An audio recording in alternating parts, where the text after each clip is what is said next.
Inicialmente, agradeço à TV Século XXI o honroso convite para apresentar algumas aulas, conferências, exposições sobre a vida e obra do padre Antônio Vieira. Pediram-me que fizesse uma apresentação de mim mesmo. Resumindo, diria que nasci em Belo Horizonte, fui aluno dos jesuítas no Colégio Loyola de Belo Horizonte, continuei os estudos no Colégio Santo Inácio do Rio, fui para o noviciado dos jesuítas em Nova Friburgo, onde cursei filosofia e humanidades. Depois de um magistério em Anchieta, no Espírito Santo, e em Belo Horizonte, fui fazer teologia na Universidade de Comillas, na Espanha, e no ano de 63 comecei meu doutorado na Universidade de Georgetown, dos jesuítas, em Washington, D.C. Destinado para Brasília, fui convidado pelo então reitor, Caio Benjamin Dias, para lecionar na nova universidade, que lá foi iniciada pelo ano de 1962. Atuei, então, na área de ciência política e de relações internacionais. Lecionei muitos anos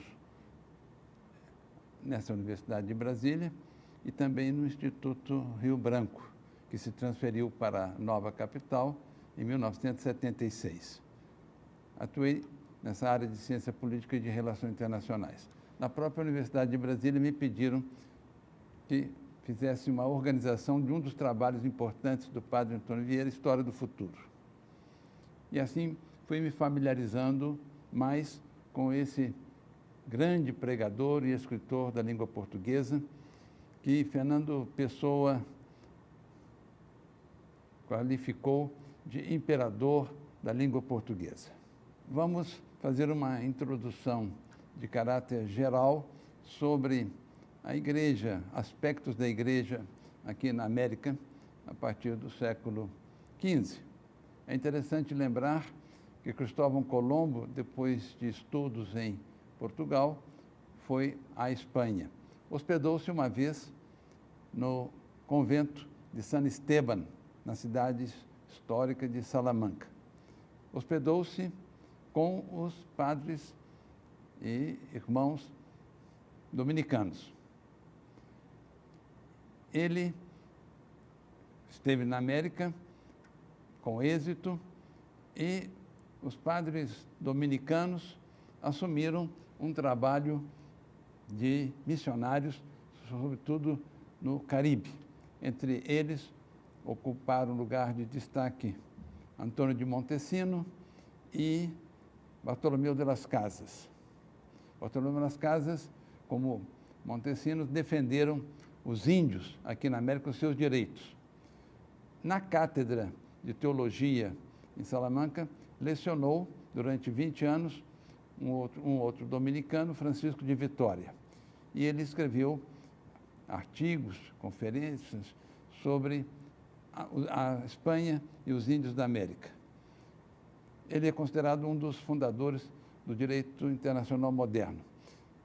Vou lembrar uma frase dele que é muito significativa.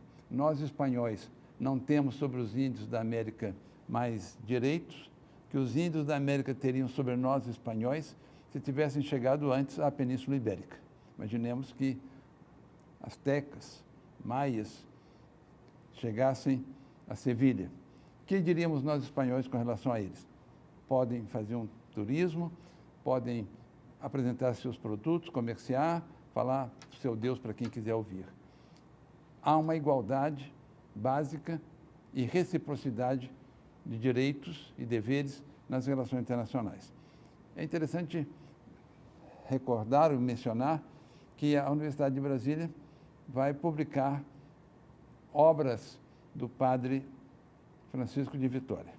Então, Isso se refere particularmente à área do Caribe, da América Central, do México. Convém fazer algumas considerações iniciais sobre a presença da Igreja aqui na nossa América. Cristóvão Colombo, depois de estar em Portugal, dirigiu-se à Espanha para solicitar apoio para uma missão nova, descobrir, chegar até as Índias. E ele se hospedou no convento dos dominicanos em Salamanca, convento de San Esteban, e conseguiu deles um apoio importante para que os reis liberassem recursos para a sua exploração. Os dominicanos tiveram uma boa presença no Caribe.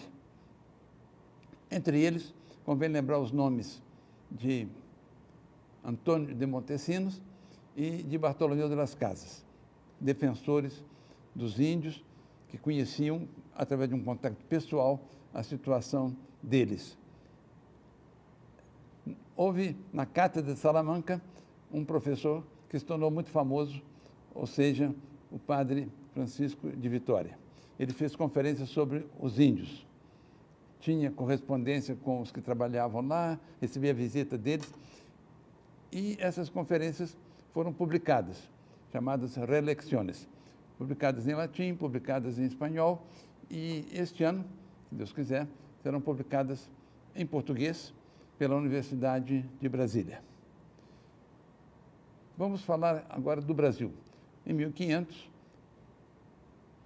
Pedro Álvares Cabral chega a esse continente, a essa região hoje da América do Sul, chegou ao Brasil.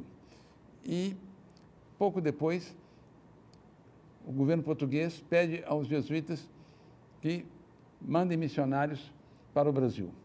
Então, tivemos no século XVI a presença extraordinária de Manuel da Nóbrega, de José de Anchieta. Heróis e homens importantíssimos. No século XVII, os jesuítas já ocupavam um lugar importante aqui. O futuro padre Antônio Vieira, nascido em 1608, veio com os pais para Salvador e estudou no Colégio de Jesuítas. Era o único colégio da cidade de Salvador, gratuito, aberto às pessoas que queriam fazer mais estudos. Lá ele sentiu a vocação para ser sacerdote. Entrou no noviciado e generosamente se ofereceu para trabalhar com os gentios, com os que não eram cristãos, índios e africanos. Mas os superiores entenderam que ele deveria fazer os cursos normais para fazer um trabalho de maior relevância aqui na América. Assim ele fez a sua filosofia, assim ele fez o seu magistério e assim fez a sua teologia no Brasil. E só em 1641 ele fez uma viagem à Europa, uma viagem da América para a Europa. Lá ele foi em uma missão do vice-rei de Portugal no Brasil. Foi com um jesuíta e um filho do vice-rei. E ele encantou a corte, em particular Dom João IV. Cabe dizer que Vieira nasceu no período da chamada União Ibérica e Dom João IV foi quem restaurou a independência de Portugal. Ele passou, então, um bom tempo em Portugal, né, como pregador e em missões diplomáticas. Ele recebe depois, então, a tarefa, a missão de voltar ao Brasil. Nós vamos falar agora, em breve, da presença apostólica do padre Antônio Vieira no Brasil.